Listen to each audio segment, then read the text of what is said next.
Welcome to Moments in Time and Space, a microfiction podcast, bringing you tales of horror and suspense with your host, Aaron Maracle.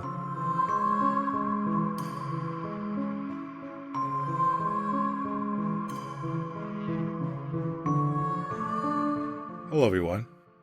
Being at the top of the food chain is something you take for granted. After all, when has our meal ever fought back?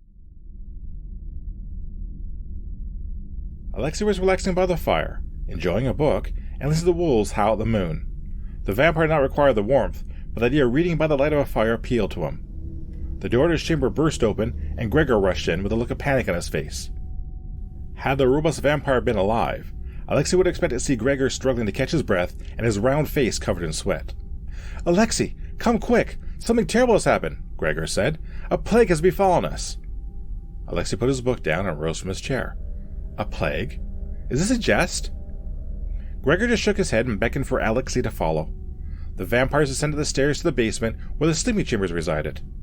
As they entered, a repulsive smell assaulted Alexi's nose, and he covered it instinctively with his hand. 3 of the 5 beds, which were more like boxes, contained the forms of fellow vampires who resided in the home. Their bodies were stiff, and their faces were frozen in twisted agony. What happened? Alexi asked as he studied his fellow vampires. "I do not know. Marissa fell ill first, and then Frederick followed. Kay was struck down next. I managed to get them to the sleeping chamber, but they just expired," Gregor explained, fretting and wringing his hands. Before Alexi could ask another question, Gregor suddenly doubled over in agony. Alexi guided him to a bed and watched as his friend withered in pain.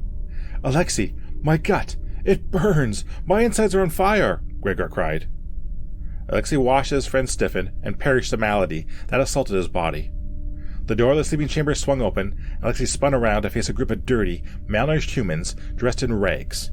They clutched crude wooden stakes in their grimy hands, and the largest of them stepped forward, apparently the leader. "What have you animals done?" shouted Alexi.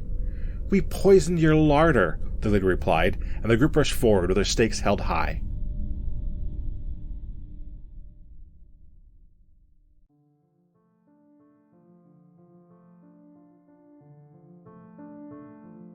What you eat could kill you. Thank you for listening. If you like what you heard, please subscribe to the podcast and leave a review. You can also follow me on Twitter at Moments in TAS. Feel free to recommend this podcast to others and help it grow. Please check out our Patreon page if you want to offer additional support for this podcast. The opening and closing theme is Creepy Night by Daniel Carlton. Until next time, be safe, be smart, and be well. See you soon.